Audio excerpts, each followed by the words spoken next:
Hi guys, welcome to Let's Play. I'm going to be starting the game Crusader Kings. I love this game. I've played this game a lot in the past, but it's been a while since I've played it.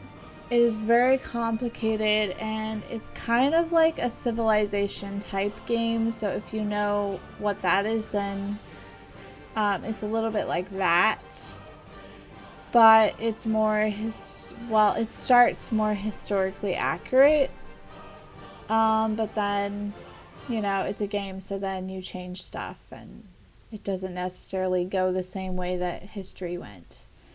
But that's why I like this game, because it's like playing history except different. Yeah, and so like the laws are the way they were in whatever country you start in, whatever time period you start in, and things like that. And the goal is to really try and stay on top for as long as you can. But you may end up getting, in one of the games I played, I got thrown in jail at some point, and I had to be in jail for a while. But also the other thing with this game, though, is that you will keep playing as long as you have heirs. So if your character dies, then you will become the heir. So yeah, this game can go on for a really long time if you keep having kids. I did have one game a long time ago where I died out, and that was not cool. Alright,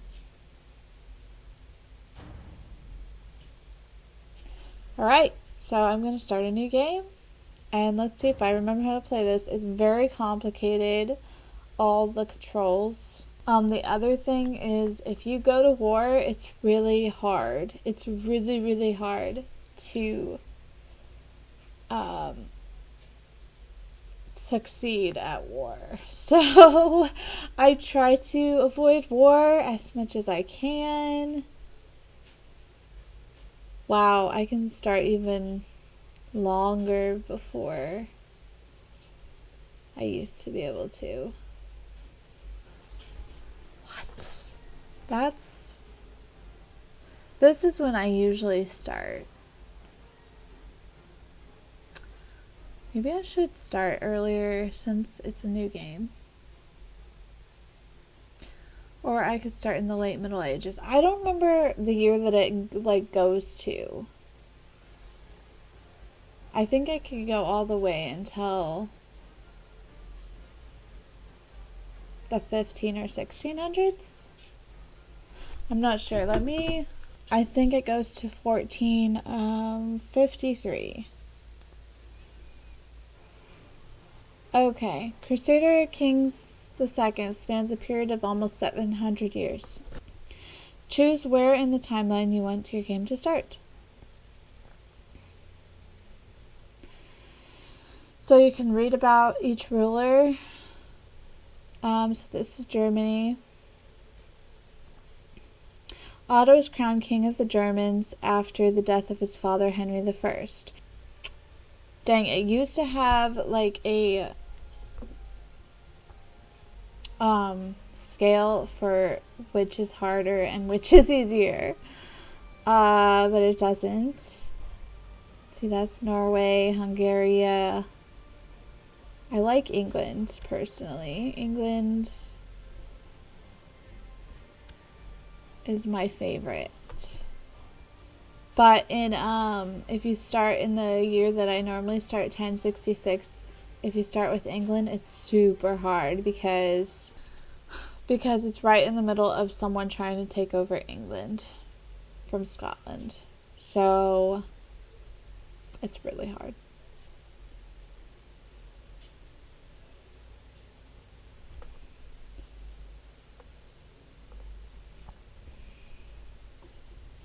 Oh, I can't even play this one. Or this one. Or this one.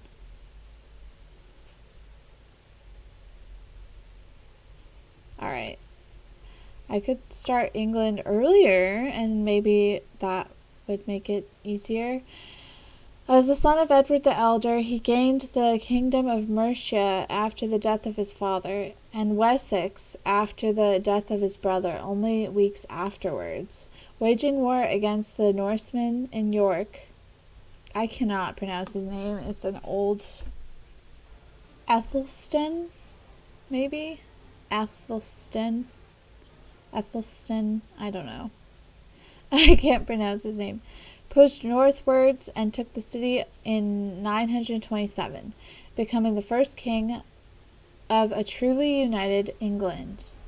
10 years later, in 937, a coalition led by the kings of Scotland, Strathclyde, and Dublin waged war against Athelstan, which ended with the Battle of Bunabirch. With a decisive victory, it seemed Athelstan had finally secured his rule in England, but only 2 years later he died and was succeeded by his half-brother Edmund. Oh, I don't know, that sounds hard too. And it's 936. Oh my gosh. It's a year before the war. I'm not sure. What's custom setup? Difficulty. Oh, there we go.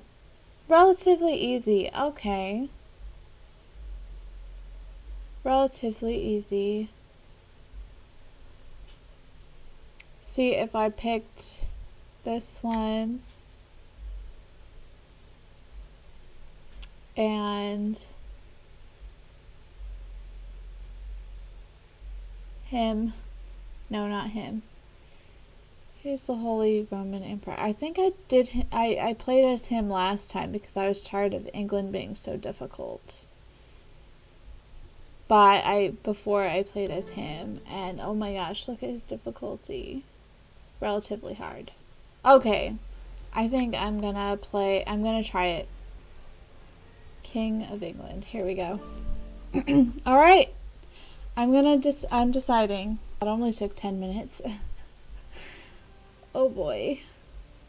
Relatively easy. Okay. What about Germany? Oh, that's even easier. Easy.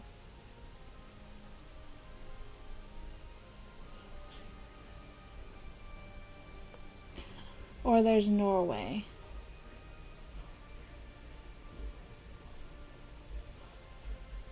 Wait, is that?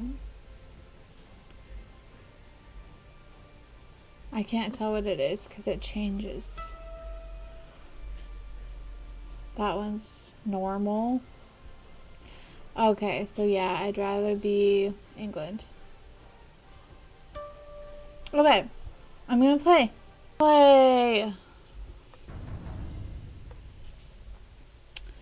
Let's see. Generate families. Most landed historical characters with no recorded family will have a spouse, and up to 4 children generated for them upon starting a new game. This reduces the risk of an early game over. The Mongol horde will invade between the years 1210 and 1218. Off.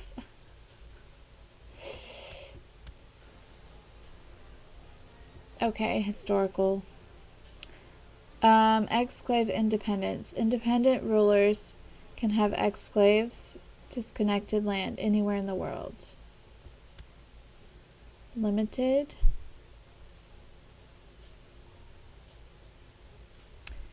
Exclaves of independent rulers at peace will be removed on succession unless they're connected to the capital. Okay, that sounds complicated. Let's just keep it what it is. Secret religious cults. Default. None. Default.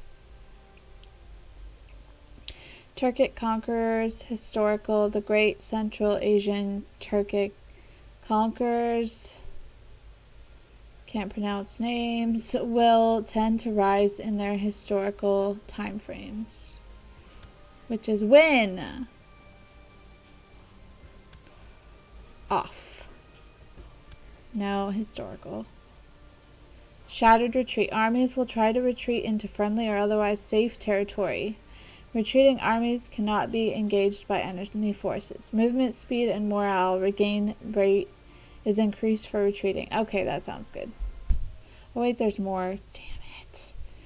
Ah, this game's too complicated, you guys. I forgot how crazy this is. You know what? I'm just gonna keep everything default. Oh wait, gender equality. The various gender laws are enabled as per default. Specific cultures and religions may allow, disallow gender laws. The conclave status of woman set of laws is available. Historical. The game will play as if the status of women law would be maxed out for everyone. The conclave status of women set of laws is unavailable for everyone.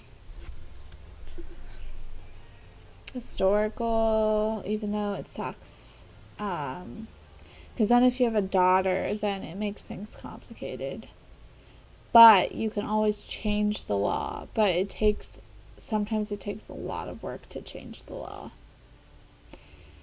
So I'm going to try historical. Supernatural events. Events that can be interpreted as supernatural may appear during the game. Unrestricted. All rulers will be eligible to receive supernatural events, such as the Demon Child, Wolf's Blood, and Immortality event chains. That sounds... No. Let's turn that off. Siege events. Various events may occur for both sides during sieges. Siege events may affect only the defenders.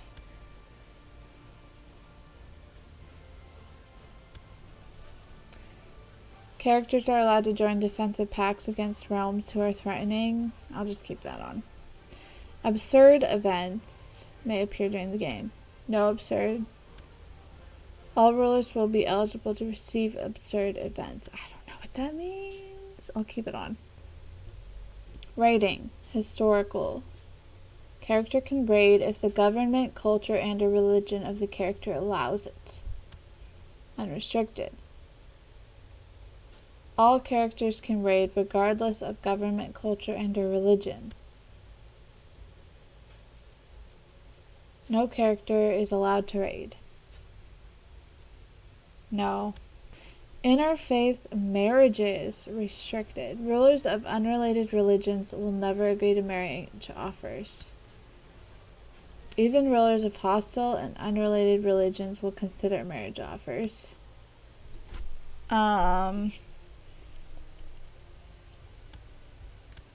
This is hard.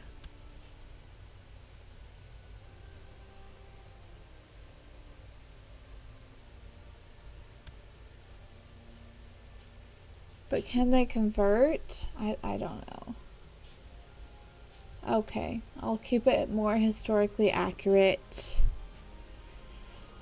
Matrilineal marriages are allowed if the religion and government types permit.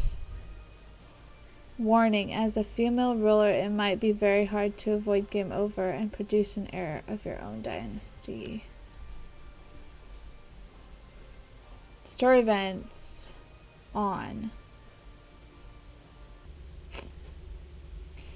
Pagan Reformation allowed. Assassination plots only. Direct action. In addition to murder plots, there is also a diplomatic action to have people assassinated.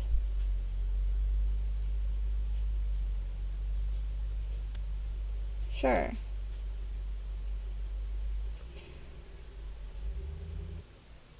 Okay, I'm gonna start the game. Yay, start. Okay. I'm not gonna read this. I'm playing as an Anglo-Saxon Catholic king. Okay. Here's England. Let's see. So this is my wealth. I'm pretty broke right now. Prestige.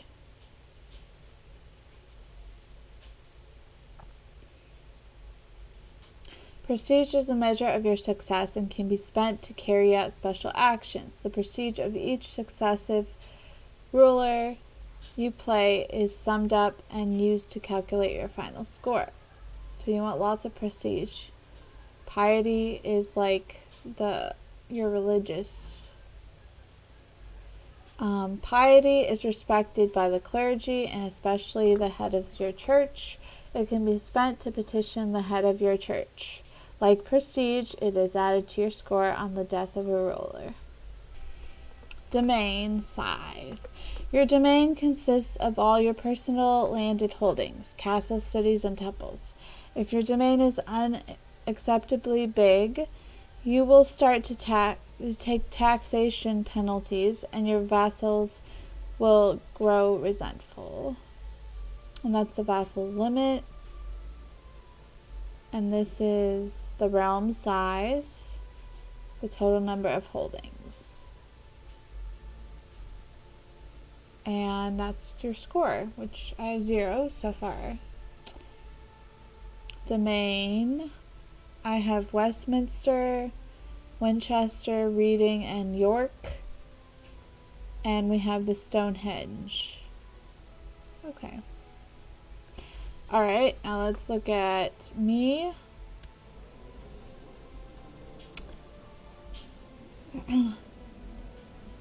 Close. So this is me. Do I have an heir already? Oh, that's my half-brother. I'm not married. How old am I? 43? And I'm not married? Oh my gosh. My half-brother is 14. Okay, so let's see. I'm a scholarly theologian. I'm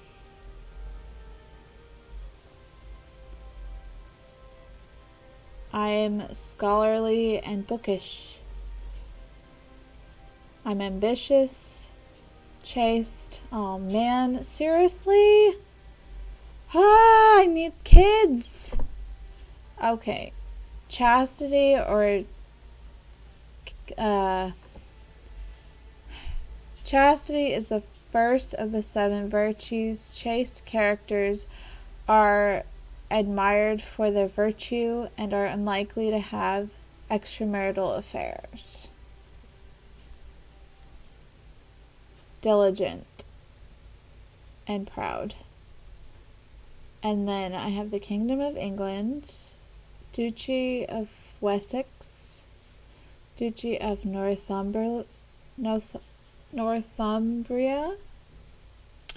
County of Middlesex, County of Wessex, County of Oxford, and County of York. My father is dead, and my grandfather is dead. And I have a lot of siblings. I have a half-sister who's the Queen of West Francia, which I believe might become France. Duchess of Paris. She's my half-sister as well. No, I'm not a bastard, because it would list me as a bastard.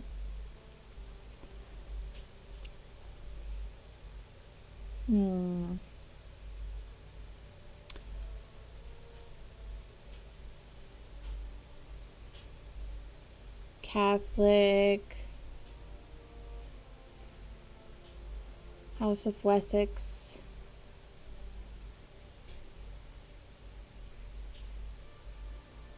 I can choose an ambition. Okay. I have a half brother, half sister, half brother. Maybe my mom died like a really long time ago.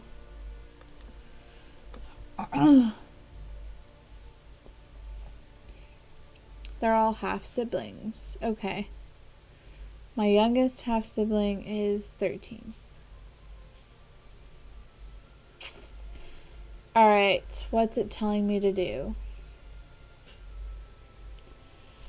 The following titles will be lost on succession. Kingdom of England.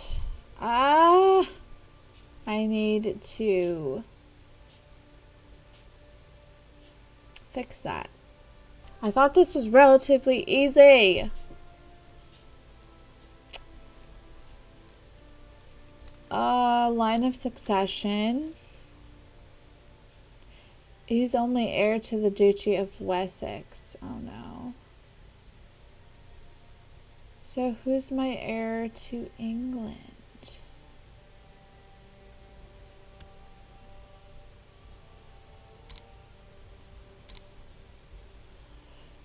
Freak. This is not good. I should not have chosen England.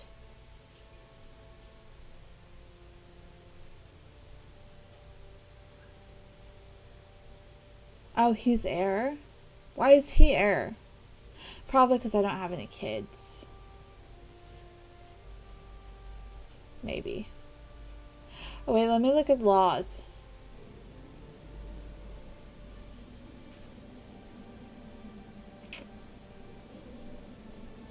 Agnostic elective. I don't want elective.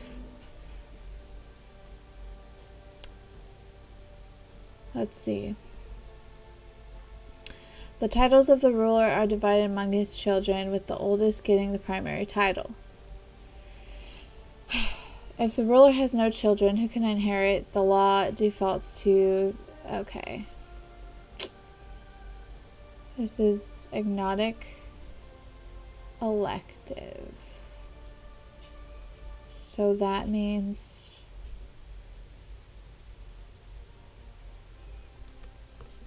the ruler of each lower rank vassal can nominate a successor from among themselves and legitimate children and siblings of the ruler. Dukes are valid electors in both kingdoms and empires. Elective succession is very popular for the vassals, but they will not approve if their liege personally holds too many elector titles. Only males can inherit. Okay. I can nominate a successor.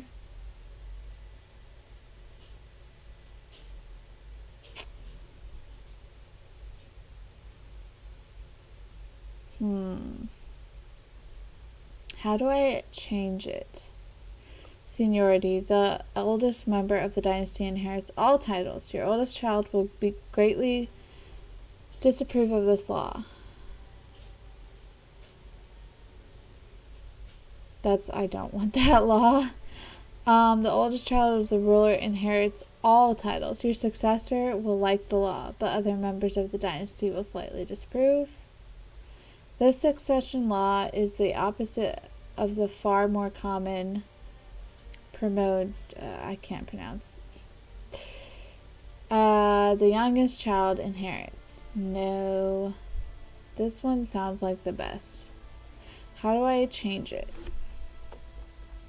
Has reigned for at least 10 years. Oh no, I need to reign for at least 10 years. And no count or higher tier vassal of this title has a negative opinion. Oh my gosh, people have a negative opinion of me. I don't know who. I want to change the law.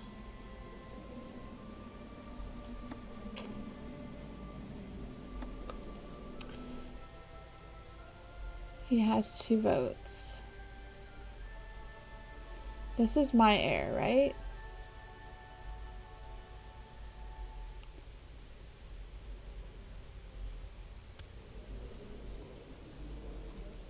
That means I will play him when I die. So I want him to win. So let me view electors. Close this.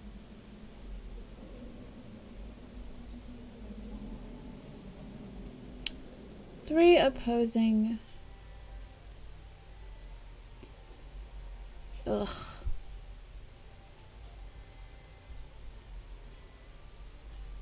Oh man. I have lots of enemies.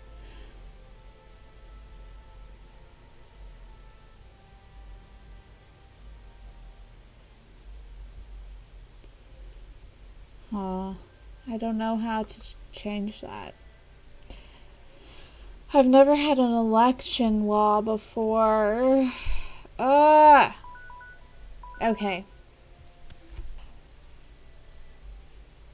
How do I save?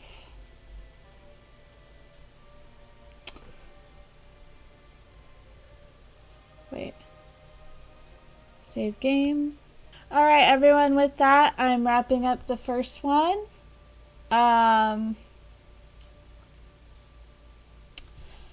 So, thank you for watching, and be ready for next time when I try and figure out what the heck I'm doing. Thanks for watching. Talk to you guys later.